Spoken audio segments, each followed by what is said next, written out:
विद्येची माता श्री सरस्वती माता, राजमाता, राष्ट्रमाता मा जिजाऊसाहेब, हिंदवी स्वराज्याचे संस्थापक राजे छत्रपती शिवाजी महाराज, धर्मवीर संभाजीराजे, शहाजीराजे, देशाचा कायदा लिहून तुम्हा आम्हाला कायद्यात ठेवणारे डॉक्टर बाबासाहेब आंबेडकर, पृथ्वी हे शेषाच्या मस्तकावर तळी नसून गोरगरिबांच्या तळहातावर तळी आहे असे साहित्यातून पटवून सांगणारे साहित्यरत्न लोकशाहीर अण्णाभाऊ साठे, स्वच्छतेचे प्रसारक संत गाडगेबाबा, ज्ञान नाही विद्या नाही ती घेण्याची गोडी नाही तयास मानव म्हणावे का, असा महत्वपूर्ण प्रश्न आपल्या काव्यातून मांडणाऱ्या खरीखुरी विद्येची दैवत असणाऱ्या क्रांतिज्योती सावित्रीबाई फुले, त्यांच्या कार्यात त्यांना अत्यंत मोलाचं सहकार्य करणारे व दलितांचा कैवारी म्हणून ओळखले जाणारे महात्मा ज्योतिराव फुले या सर्वांच्या चरणी प्रथमतः नतमस्तक होते. राजहंसाप्रमाणे दुधाचं दूध आणि पाण्याचं पाणी करणारे आदरणीय परीक्षक, वक्ते, जाणकार, श्रोते, बंधू आणि भगिनींनो, care of public safety association cops Maharashtra राज्य सामाजिक संस्थेने या स्पर्धेचे आयोजन केले आहे. मी अश्विनी अंकुश उदगिरे, ग्रामीण कला वाणिज्य विज्ञान महाविद्यालय वसंतनगर कोटग्या तालुका मुखेडची विद्यार्थिनी, विज्ञान शाखेत द्वितीय वर्षात शिक्षण घेत आहे.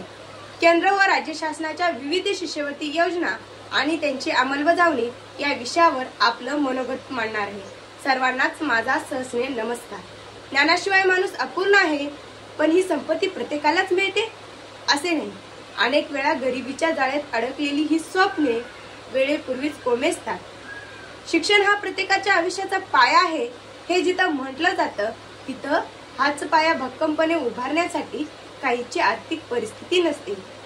तेव्हा याच आर्थिक अडचणीवर मात करण्यासाठी शासनाच्या शिष्यवृत्ती योजना जणू काळोखातला दीप, तहानलेल्या जमिनीवरचा पावसाचा थेंब किंवा उगवत्या सूर्याची पहिली किरण ठरते. ज्याच्याकडे असते ज्ञान त्याचे भाग्य महान. शासनाच्या शिष्यवृत्ती योजना केवळ आर्थिक मदत नव्हे तर स्वप्नांना उंच भरारी घेण्यासाठी पंखांना मिळालेले बळ असते. केंद्र व राज्य शासनाच्या विविध शिष्यवृत्ती योजना या विषयाच्या अनुषंगाने मी तुम्हाला शिष्यवृत्ती योजना का असावी, शिष्यवृत्तीचे फायदे, शिष्यवृत्ती योजनेची योग्य अंमलबजावणी का असावी आणि त्याचा जनमानसावर पडणारा प्रभाव आणि त्यातून समाजात घडणारा बदल याबद्दल सांगू इच्छिते. गरिबीच्या काळोखात झगडणाऱ्या विद्यार्थ्यांसाठी शिष्यवृत्ती योजना आशेचा दीपस्तंभ ठरतो. किती काटेरी वाटा असतात आणि किती शिष्यवृत्ती त्या वाटेवरचा मऊ गलिच्छा बनतो. शेतकऱ्याचा हुशार मुलगा डॉक्टर बनतो, मजूरदाराची हुशार मुलगी अभियंता बनते.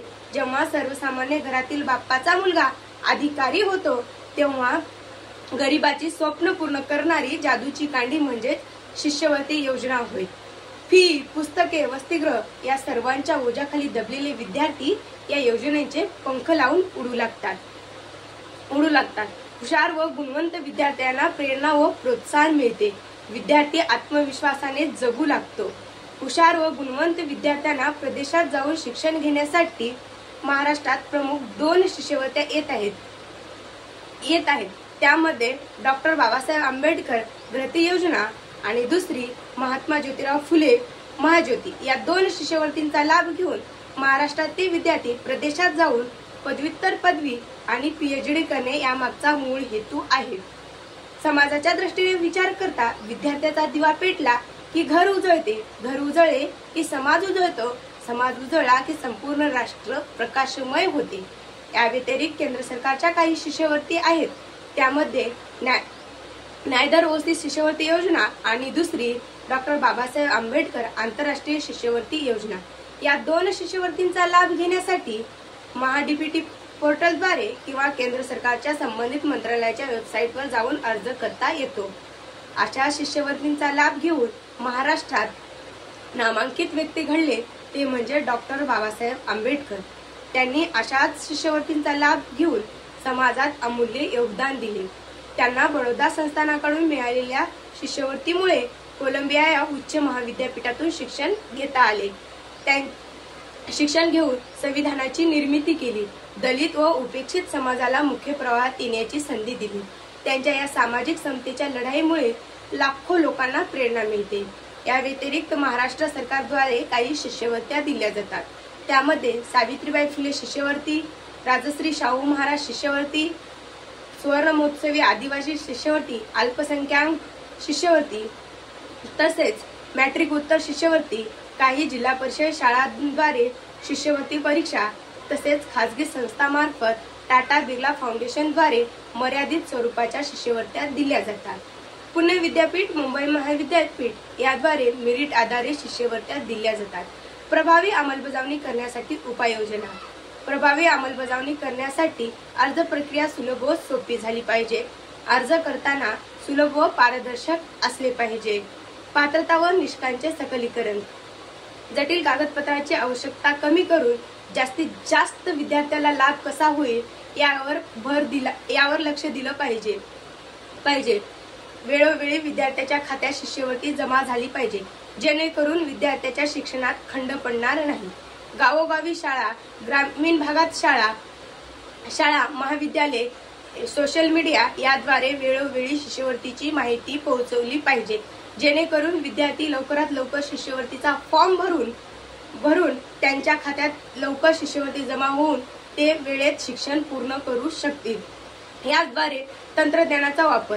डिजिटल कागदपत्रांची आधार लिंक पेमेंट व डिजिटल कागदपत्रे वापरून लवकरात लवकर विद्यार्थ्याच्या खात्यात शिष्यवृत्ती जमा व्हावी. त्याचबरोबर महाराष्ट्रात मॅट्रिक उत्तर शिष्यवृत्तीचा लाभ 3.83 लाख विद्यार्थ्यांनी घेतला होता. सामाजिक समता निर्माण होऊन आर्थिकदृष्ट्या दुर्बल व मागास असलेल्या विद्यार्थ्याला मुख्य प्रवाहात येण्याची संधी मिळते. विद्यार्थी आत्मविश्वासाने जगू लागतो. भ्रष्टाचाराने भरभटलेल्या काळ्या ढगात अडकता कामा नये. शिष्यवृत्ती ही पैशाची थैली नाही, तर ती भविष्याची किल्ली आहे. ज्ञानरूपी दीपाला इंधन देणारी वात आहे. काळोखातला आशेचा दीपस्तंभ आहे. तिचा लाभ प्रत्येक पात्रताधारक विद्यार्थ्याला झालाच पाहिजे. एवढे बोलून थांबते. जय हिंद.